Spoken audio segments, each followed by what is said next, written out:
I shoot the hand? Yep. That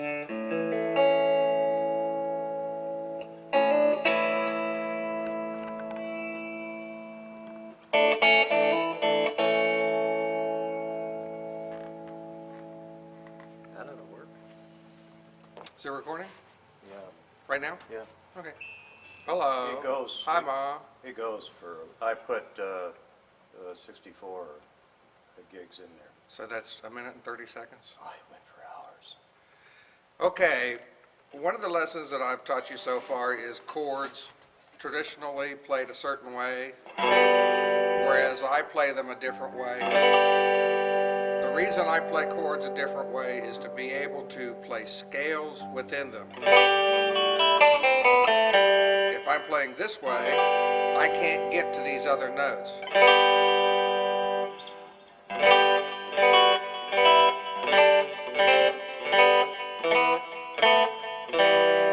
I also do that for the A instead of playing the A as the traditional, where all I have is a pinky lift to make a suspension. I play the A this way and I mute the high E string. That allows me to do this.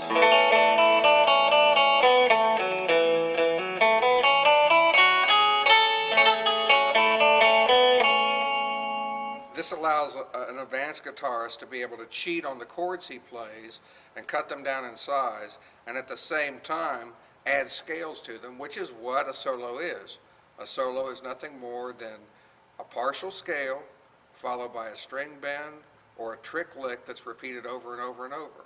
So being able to play chords and hit the meat of the chord, which I call a triad, instead of playing a full chord, frees up fingers.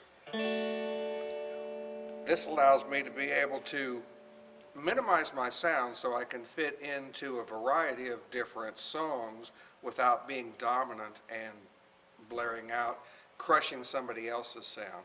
It also gives me the freedom, when I only think of chords as a 3-note chord, to move them much easier. Here's a D chord, D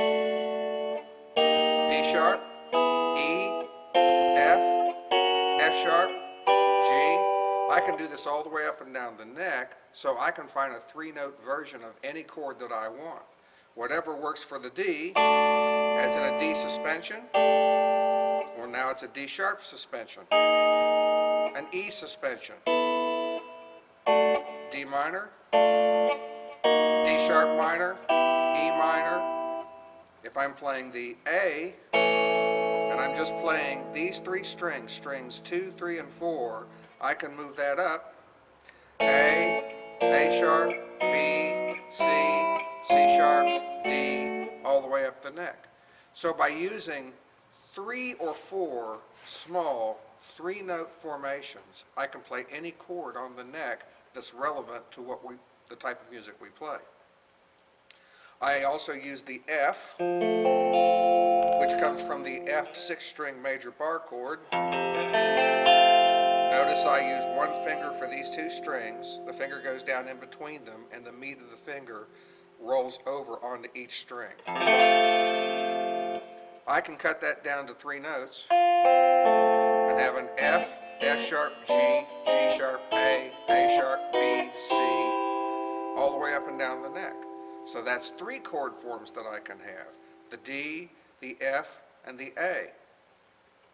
Anything that works for one of those chords in a 3-note triad will work up and down the neck. The next thing that we talked about was the concept of most chord changes occur on one string in the chord. So if I'm playing a D major, doing it the cheater way by playing one finger across 3 strings, second finger comes over and down on top of the B string 3rd fret. That's D major, D suspension, D major, D minor, D2. 2 minor, major, suspension. All 4 of those chords are changed on one string within the chord. This also works in the A suspension, A major, A A suspension, A major, A minor, A2. All four chords, but only one string is changing in the chord. This also works for the sevens. D major, only now instead of the high E string changing, we're going to change the B string. D major, D major seventh, D dominant seventh. Is it still recording? It's working? You brought enough quarters?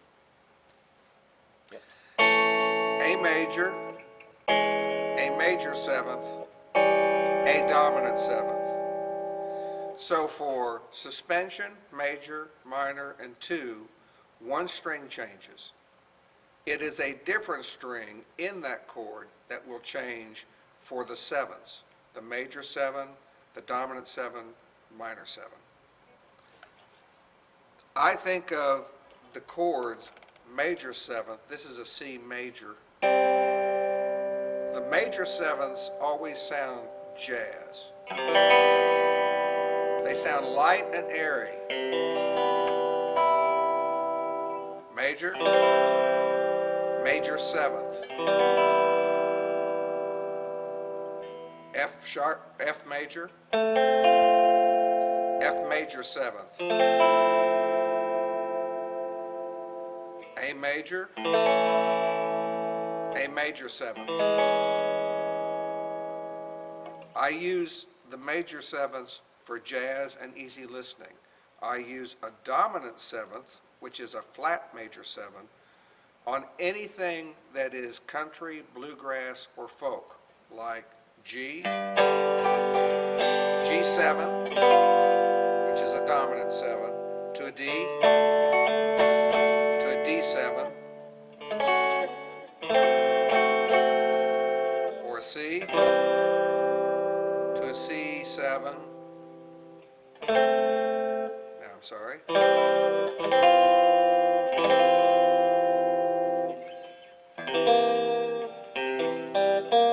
I don't use this chord form very often. That's it. I do use these 3 in this chord form all the time as a 7th triad.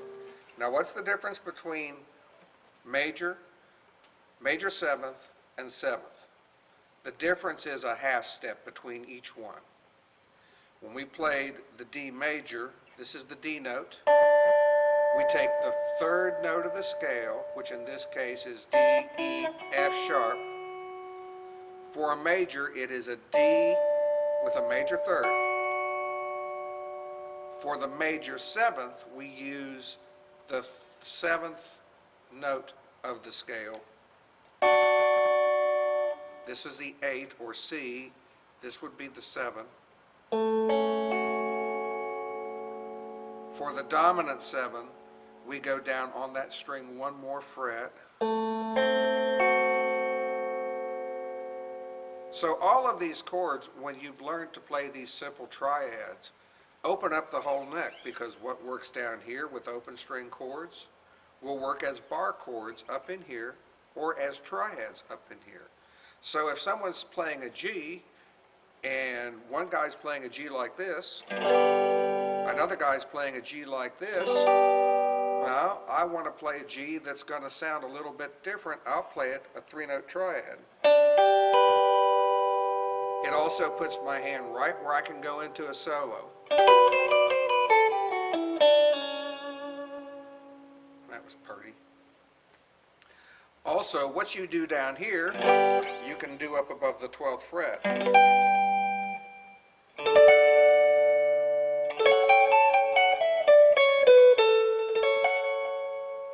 Some people also use the major, the minor, and the 2 chord as a walk from one chord to another, like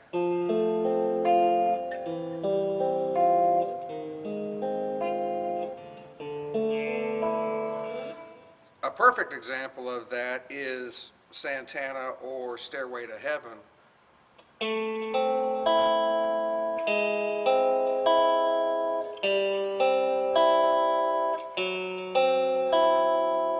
This faster version.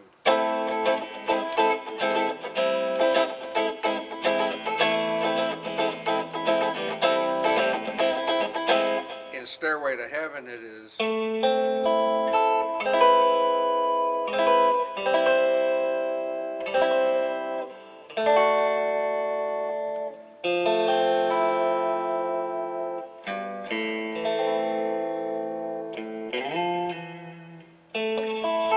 But it is just going from a major, walking down from the major down through the different notes in the chord. And it is these sevens that do this. That's a major seventh. That's a dominant seventh minor.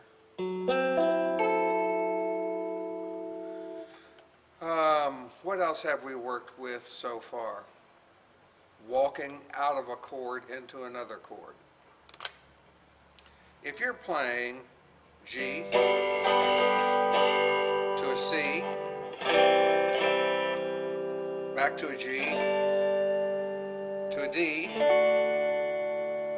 you want to put movement into it so that you're not just being just a rhythm player, you're becoming a rhythm player and a bass player at the same time. You do that by playing the notes of the scale from where you are to where you want to go. So if I'm playing a G chord and I want to go to a C chord, I need to play the notes of a G major scale from G to C. G, A, B, C.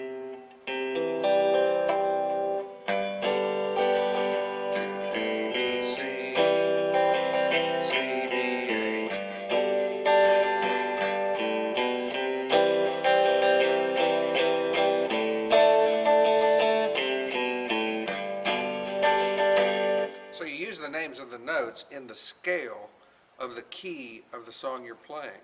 So any note that any walk that I want to do has to have the notes of the scale that applies to the song. When I'm playing in C, if I want to go to an F, I use a C scale, C, D, E, F.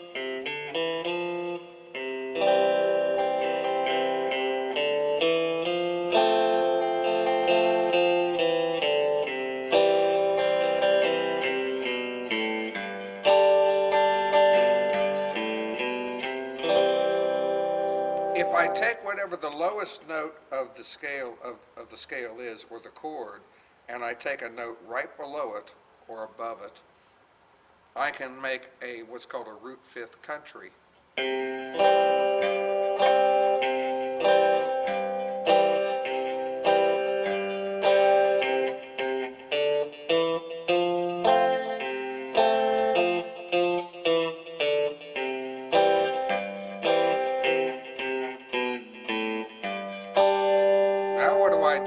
There's nothing here lower. If I can't go lower, then I need to come down one string and up 2 frets to find the alternate note. Well, that's kind of hard to do. But that note happens to be an open string as well.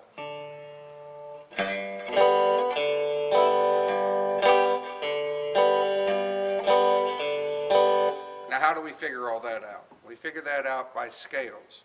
If we use a major scale pattern, which, as I've shown you and written out, is a whole step from the first note to the second note, a whole step from the second note to the third note, a half step from the third note to the fourth note, a whole step for the next note, a whole step for the next note, a whole step for the next note, and finishing with a half step for the last note. If we apply that, whole, whole, half, whole, whole, whole, half. If we call out the names of the notes, it's G, A, B, C, D, E, F sharp, G. If I substitute numbers for the names of the notes, it becomes 1, 2, 3, 4, 5, 6, 7, 8. When people call out numbers, they're telling you something about the scale as it's going to relate to the song or the chord. what we were doing with the alternate country is playing a root, which is the lowest note of the chord, fifth. 1, 2, 3, 4, 5. This is the fifth note of the scale. That's the alternate note. Alternate.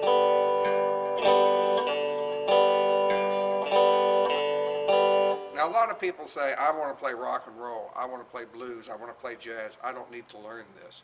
But you do, because when you're playing in jazz, for example, and you're playing a major seventh,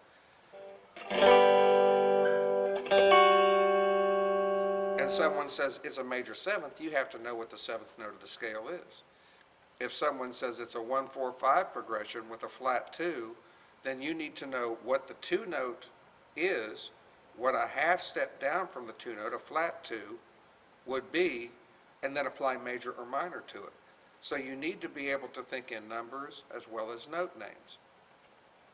When you learn the names of the notes on the first 5 frets, you're automatically learning the notes of the 12th, 13th, 14th, 15th, 16th, and 17th.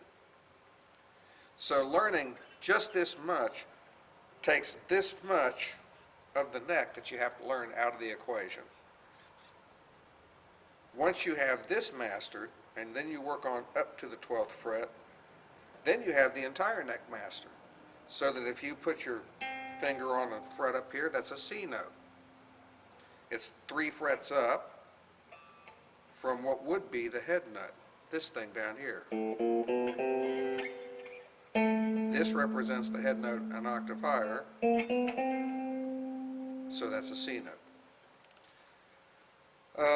We're not going to get into effects yet. I'm trying to think of what else we've worked with. We've worked with drones.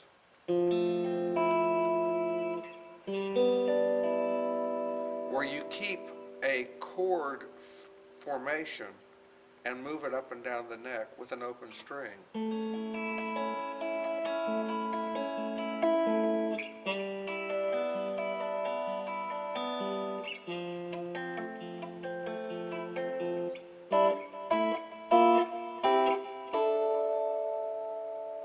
This comes from an F formation,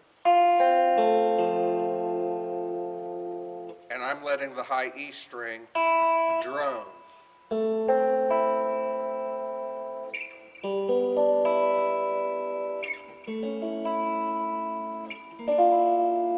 I can also do this with the D formation.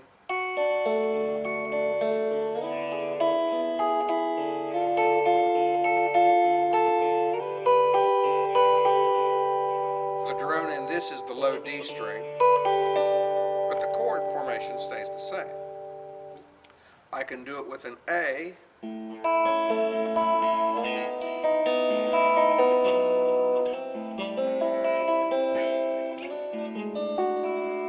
To me, this is hard on the fingertips. I make it something simpler, like a 3 note.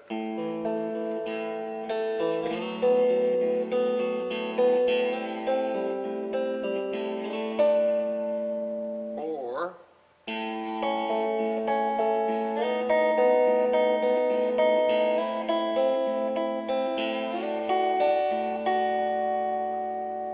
you can make a lot of very beautiful music by just playing simple 2-note or 3-note chords and putting a drone in it.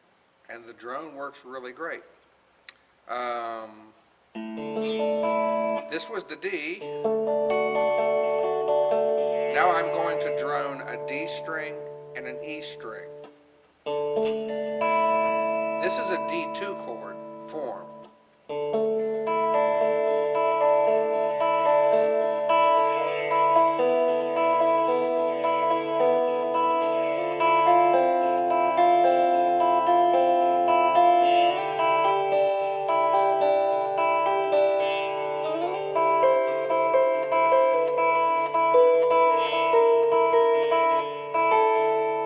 How do I know where to go? I sit at home and I go 1 fret at a time with a chord form. That sounds good. There's no clashing. It's not bitter. That sounds weird, jazz, haunting, diminished. That sounds pretty. So I know this position and this position work. That's kind of cute. I don't really like that. I like that. What I'm actually doing is playing a scale with a chord.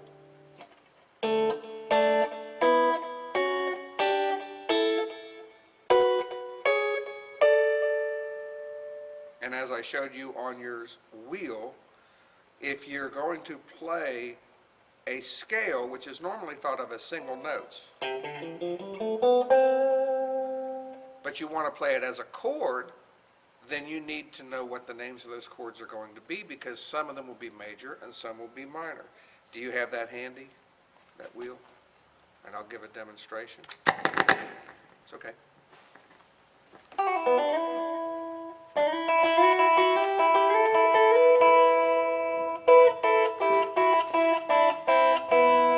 Nothing more than a scale with a drone.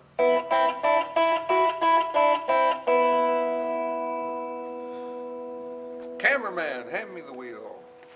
I'm going to put this on the key of C, on my music stand where I can see it. I'm going to play a C scale as single notes. C, D, E, F, G, A, B, C. I'm going to call it out now as numbers. 1, 2, 3, 4, 5, 6, 7, 8. On this wheel, in Roman numerals, C has a 1. The 2 is on the next line up, says D minor. The 3 is an E minor. The 4 is an F. The 5 is a G. The 6 is an A minor. The 7 is a B. And then C again. So I can play a scale using chords. C, D minor, E minor, F, G, A minor, B, I'm sorry, that was a B flat, B, C. This comes in handy when you do things like this.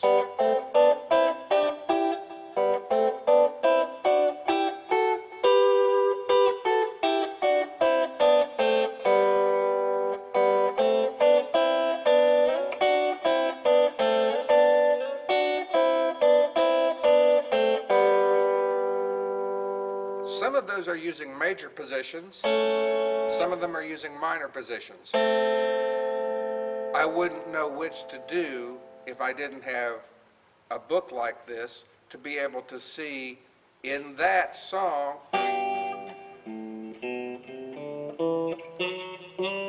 which is a G. It starts with a G. Let me put this on the G. It starts with a G. I'm playing 2 notes inside the chord. Then it goes to an A minor. Then it goes to a B minor. Then it goes to a C. Then it goes to a D.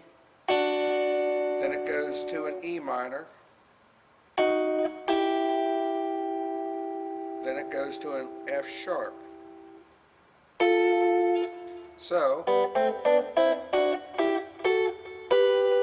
that's how I figured out how to use those 2 notes, using something that I do in my head that is on this wheel. So when you think of scales and keys and chords and triads and notes, break it all down into this. Every song has a key. The key tells the person playing the song what notes are in a scale, what notes are sharp, what notes are flat. Once you know the key and you know how many sharps, how many flats, then you can figure out what the scale is, and then you can build a chord from that scale. Now, most guitar players learn to play just by chords.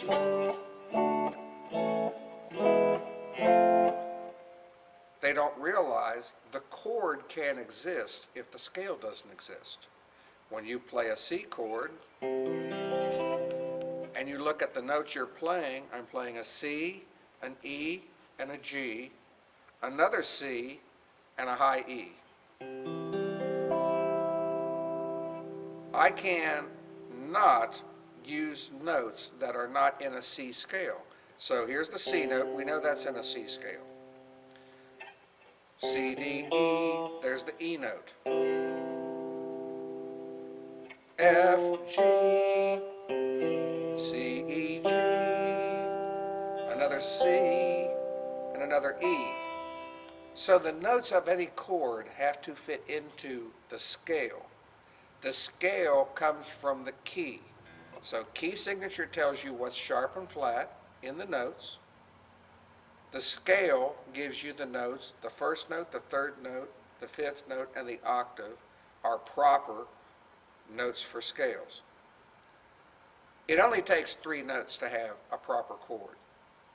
2 notes aren't called a chord. They're called a duet or duad or duet. 3 notes together are called a triad. 4 notes together is a mess. I don't know what that's called. You didn't laugh? All this seriousness and you didn't laugh at my joke? I'm crushed. After you get to the point where you understand the neck and you understand scales, you make a picture in your mind of what a chord looks like. If I tell someone to play an A chord, they have learned in a book what a picture of an A chord looks like. It's 3 little dots with an open string above and below on the 2nd fret.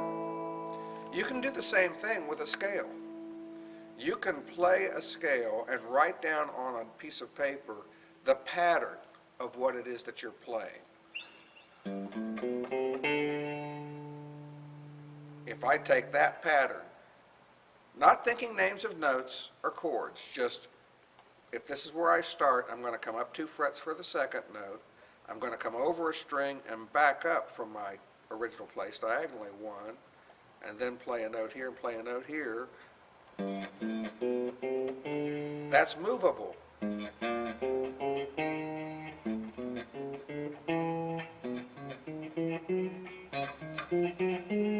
If I take that same pattern, picture, and add 1 more string to it,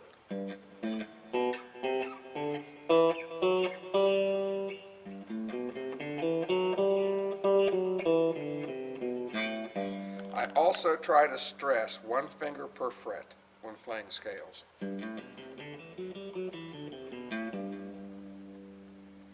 Then I can move that picture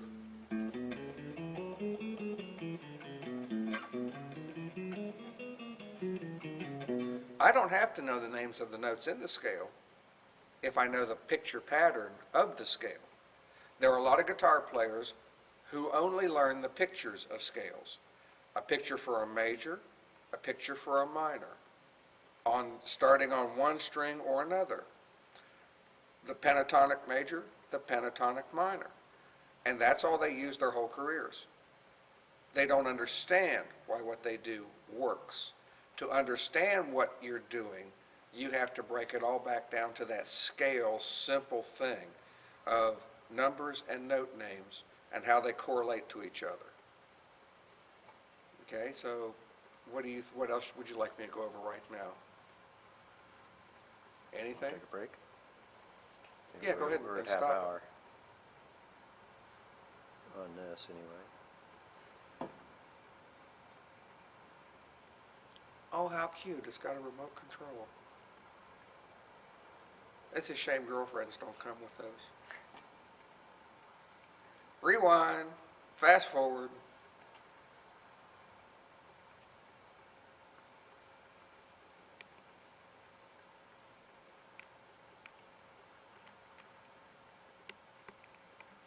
Don't hit erase. I'm not. Don't hit erase. Don't let your finger hit erase. Just trying to get to the right.